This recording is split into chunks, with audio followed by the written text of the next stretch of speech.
Sodom and Gomorrah Lessons from the Past, Reflections on the Present. Genesis chapter 19 verses 1 to 28 gives the biblical tale of Sodom and Gomorrah and the reason for its destruction by God. In ancient times, two cities named Sodom and Gomorrah were known for their widespread wickedness and moral corruption.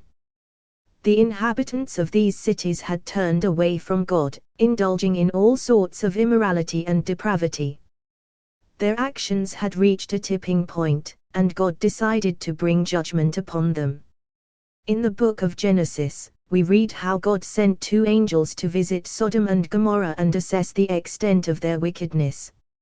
Abraham's nephew, Lot, who lived in Sodom, graciously welcomed the angels into his home.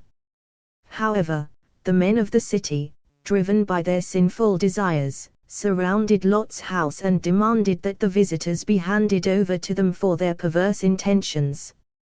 Witnessing the depths of depravity in Sodom, the angels warned Lot of the imminent destruction that would befall the city.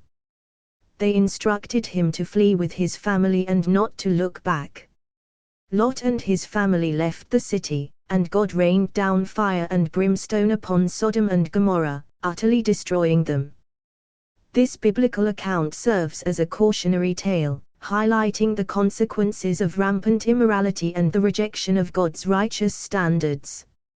It is a reminder that God's judgment can come upon societies that persist in unrepentant sin.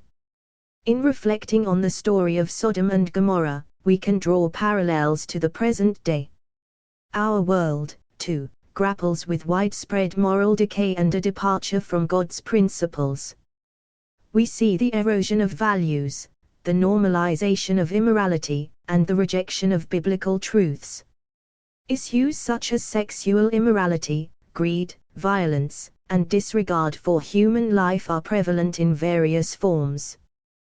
While we should not equate every aspect of our present society with the ancient cities of Sodom and Gomorrah, we can learn from their example.